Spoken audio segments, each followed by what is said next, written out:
Hey guys, Nick Johnson here, and today I'm going to be talking to you about my approach to sweep picking. I have a bunch of examples I'm going to show you. I'm just going to talk and I'll maybe teach as I go, and I'll kind of come up with some stuff and try and show you guys how I like to approach sweep picking and arpeggios in general. So being left-handed, I don't do a typical a traditional sweep picking technique, which is just one down all the way through and then an up. I like to break it up into a little bit different groups. And a lot of times I do descending as in high E to low E string arpeggios using just the left hand, one pick and hammer-ons and pull-offs. I'll show you some of the ideas that I like to use a lot. So I use this arpeggio shape quite a bit. I have been for 10 years or so, like this.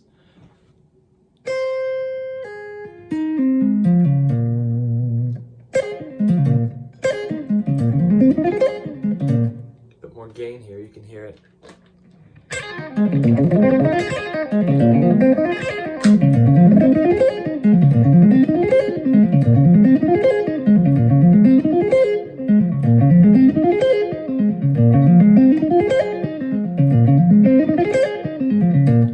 So you can see that it's like a hybrid thing with picking, and then at the very end using more of a 3-note per string rake to kind of get the energy at the last bit to help turn it around. And a major version of that, for example,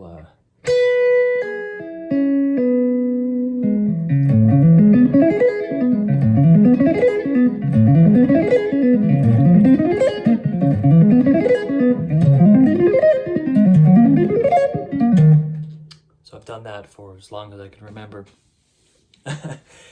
Something cool you can kind of do with that to add a little bit more variety or interval kind of information. Let's say I had it up on the 12th fret, so I'm starting. There's the 12th fret there. I would do something like this, maybe.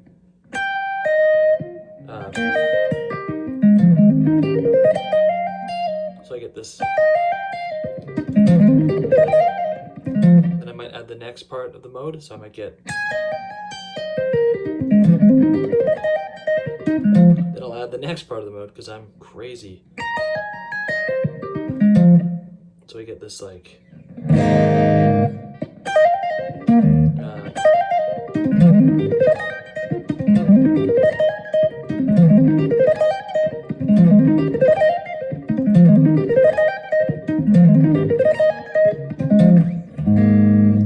Kind of fun. Try to do this stuff at lower gain to really make sure that your notes are clear and clean and there's not a whole bunch of strings ringing. A lot of times if you're using humbuckers on the back pickup with a lot of gain, it just sounds like and nobody wants that. So that would be, for the bigger 6-string arpeggio shapes, what I like to use. If we're going to break down the technique a little smaller into little bite-sized things, I like to use 7ths and 9ths, so like in groups of 1, 2, 3, 4, 5. 3rd, 5th, 7, 9. I might get something like this. Or typically I'll start with an upstroke though, so I get.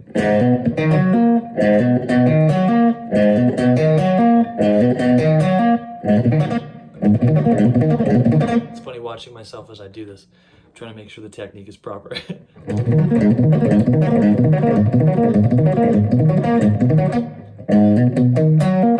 So it's like 1.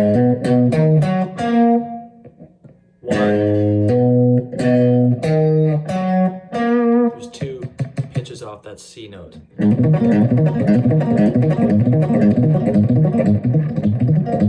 It's a lot of gain. Get it tight. Or off a different string.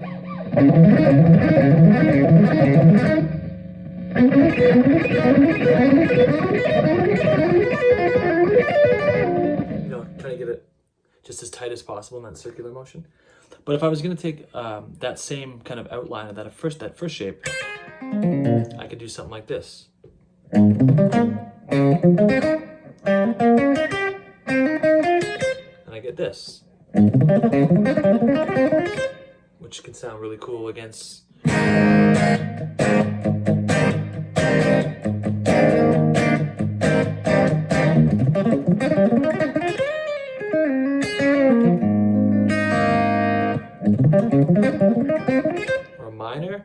which would be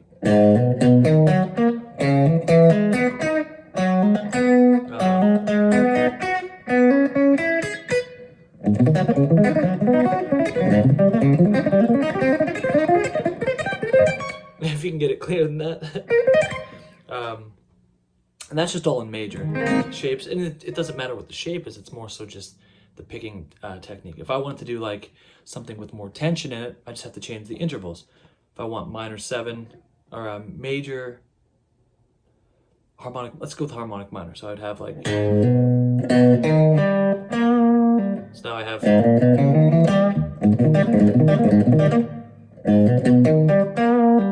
or like dominance.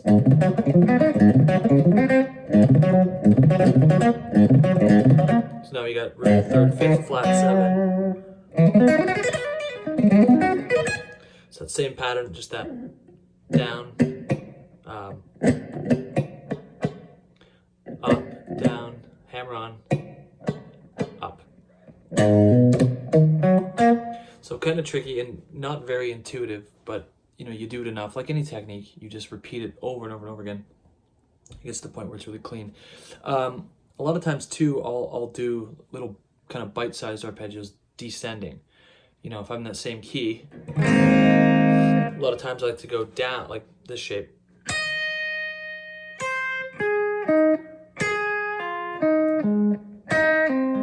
So like,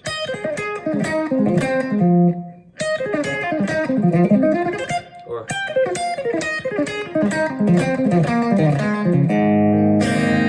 and that's just like,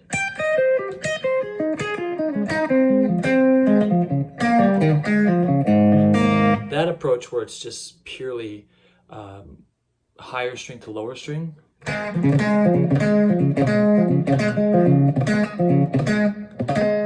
It's more of a rake in there mixed with the sweep picking.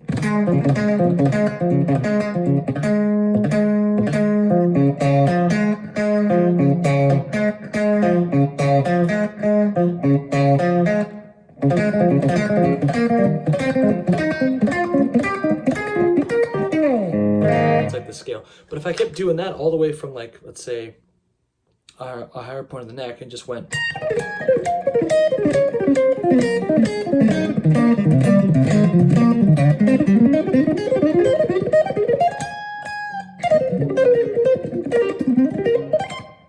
it's a good way to end that.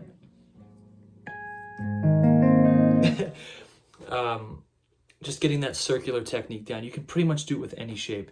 It's a matter of you getting creative and putting together diminished arpeggios or dominant or major major 7ths or minor 7 flat 5, or just stacking up as many intervals as you can.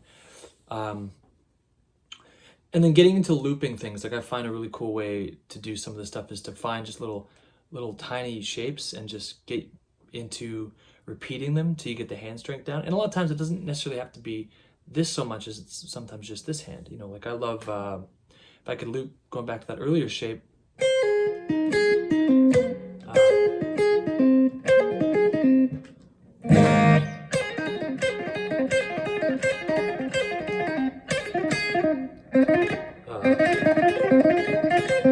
that's a hard one.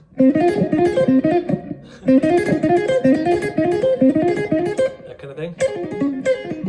Next group of strings.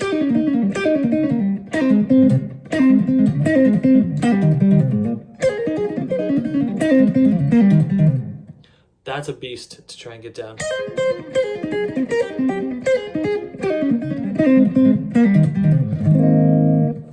Stuff like that doesn't necessarily involve just sweep picking, but it's getting the hands in sync and it's looping it and it's getting used to doing one note per string stuff. I think that's the hardest part with all the arpeggios. It's just getting used to, in your mind, you don't have a second note on that string. I mean, you can do things with economy picking, but just for pure one note per string arpeggios, just wrapping your mind around that. I like using it with pentatonics too, sweep picking. You know, if I had, let's say I was in C sharp minor, pentatonic, which is, a lot of times what I'll do is I'll just take the first and second shape. So for example, this one and this one, and just combine them. So I might get like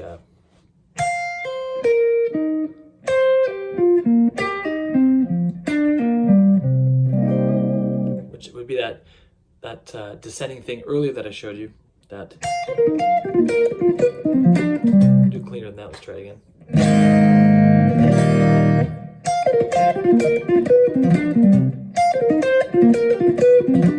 That's still sloppy.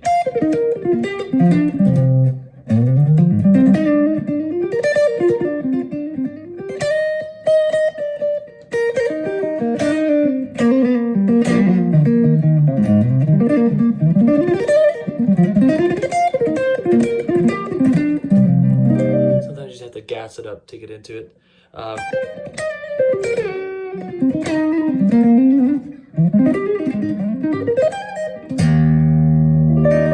Sometimes little bite sizes like that, you know, going down.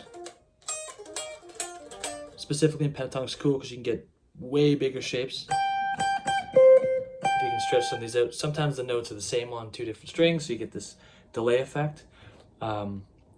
It's really cool sometimes to slide while having an arpeggio shape kind of unfold. You know, I could do, let's say I'm still in C sharp minor. Off the F sharp, I could do stuff like this.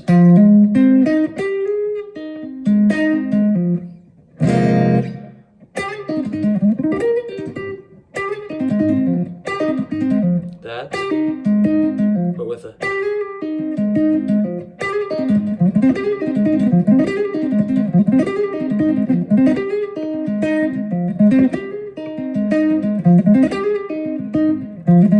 so it's more so the sweep picking takes place low string to high string. The rest of it's more legato. So that would sound with more gain like this.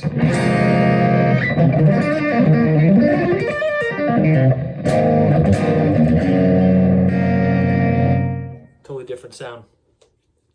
But as far as just you know, purely connecting sweep patterns together in a song, if I'm just going like, I just don't do that anymore because I think it's been done to death by you know, players who did it 30 years ago. You know, Jason Becker or Yngwie or Vinnie Moore and these guys. So I try to use it in a different sort of way. I like to use it more in like a rake too. Getting into, if I had, let's say, A minor pentatonic,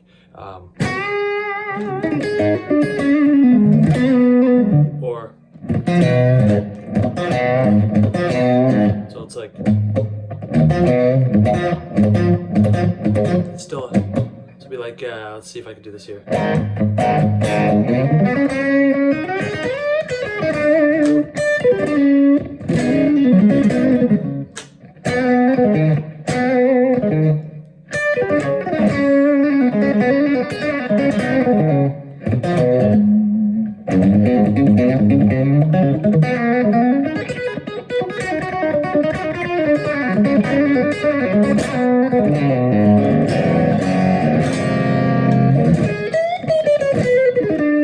Right there too.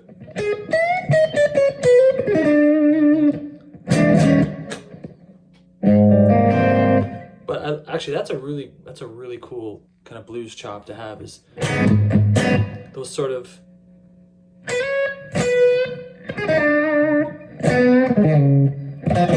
just those real quick, just kind of descending rake patterns.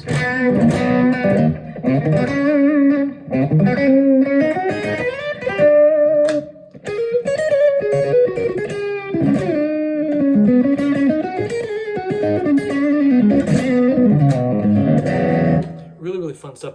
To get that super clean and on time is a huge pain in the ass, but sometimes more effective than like that doesn't really hold a lot of weight sometimes. Anyways, try and think about it in little 2 or 3 note groupings rather than a 6-string thing, or trying to get this secular pattern down where it starts with an upstroke. I'll just show you again a couple more times. Like It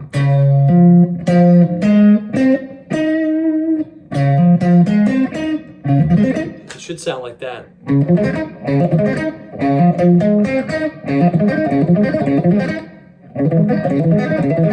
Anywhere in the neck. In fact, if I went like the 1, 2, 4, 6.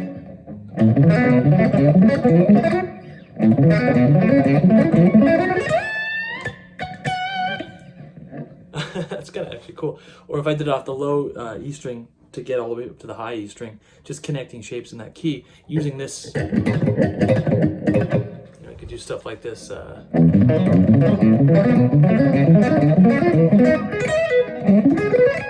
an A.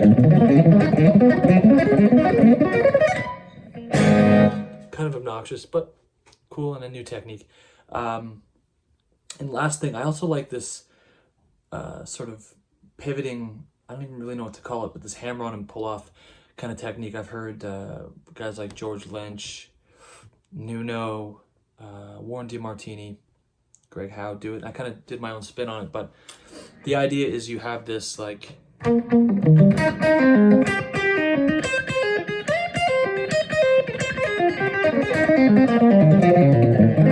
it's kind of a way for me to get around using sweep picking, so I might start it off with one of those.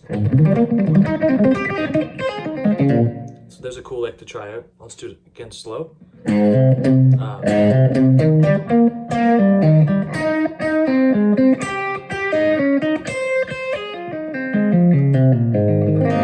if I can do that faster.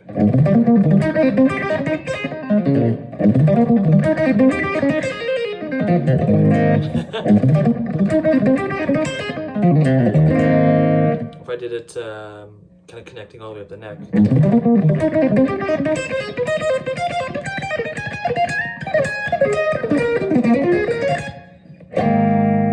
So all sorts of stuff to play with there. Anyways, try out some of those ideas and maybe don't necessarily think of sweep picking as this long section of arpeggios. It could be just more bite-sized type of ideas. Thanks, guys. Bye.